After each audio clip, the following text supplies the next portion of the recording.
এই যে খিচুড়ি আর খাসির মাংস রান্না করার জন্য সবকিছু আমি গুছিয়ে নিয়েছি। এই তো পাতিলে বসিয়ে দিয়েছি, আগে খিচুড়িটা রান্না করে নিব, দিয়ে নামানোর পর এরপর হচ্ছে খাসিটা রান্না করব। সো তারপর তোমাদের সাথে আবার দেখা হচ্ছে। এই যে কিছু গুছিয়ে নিয়েছি, পেঁয়াজ, রসুন,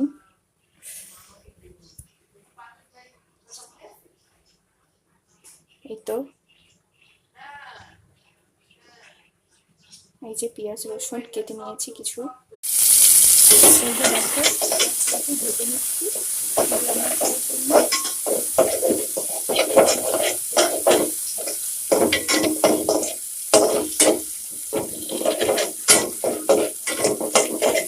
পেঁয়াজটা যদি হালকা একটু ব্রাউন করে ভেজে, এই যে দেখো খিচুড়িটা হচ্ছে আমি বসিয়ে দিয়েছি।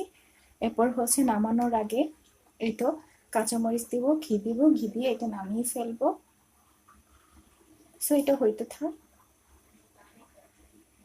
সবকিছু ভেজে একসাথে হচ্ছে মেপে পানি দিয়ে দিই। ও এটা হচ্ছে আসলে মাটন, আর হচ্ছে এটা কলিজা না, ছাড়ার পর বুঝা গেছে। সো হচ্ছে এটা রান্না করব।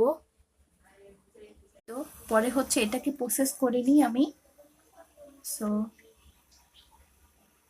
এটাকে কেটে বেছে ধুয়ে এরপরে হচ্ছে এটাকে বসিয়ে দিব চুলায়। সব আমি মেখে হাত ধোয়া পানি দিয়ে দেন হচ্ছে চুলাটাকে জ্বালিয়ে দিয়েছি। এই তো সব কিছুর জন্যই আলহামদুলিল্লাহ। তো আমরা যে খাসি দিয়েছি, এই যে দেখো ঘি দিয়ে দিলাম।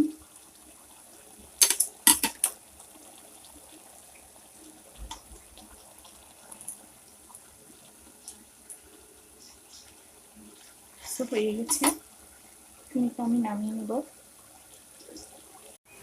এই যে প্রায় আমার কষানো হয়ে গিয়েছে। তো আমি এটাকে 5 বার কষিয়ে নিয়েছি। দেন হচ্ছে এখন ঝোল দিয়ে দিয়েছি, কাঁচামরিচ দিয়ে দিয়েছি। সো এটা ফুটে উঠুক, ফুটে ওঠা নামানোর আগে হচ্ছে এই যে জিরা গুঁড়া নিয়ে নিয়েছি, নামানোর আগে জিরা গুঁড়া দিয়ে দিব। এই দেখো অলরেডি আমার 2বার কষানো হয়ে গিয়েছে। তো আমি আবার কষাচ্ছি পানি দিয়ে। এটা আসলে কি যতটা কষাবা ততটা হচ্ছে টেস্ট হয়। আর তো এই তো তো এটা কষানো হতে থাক।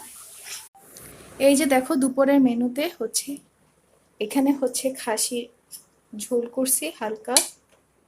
সো এই তো, আর দেন হচ্ছে এখানে খিচুড়ি, মাখা মাখা একটা খিচুড়ি করেছি। এই যে, আর এখানে হচ্ছে সালাদের জন্য তোমার হচ্ছে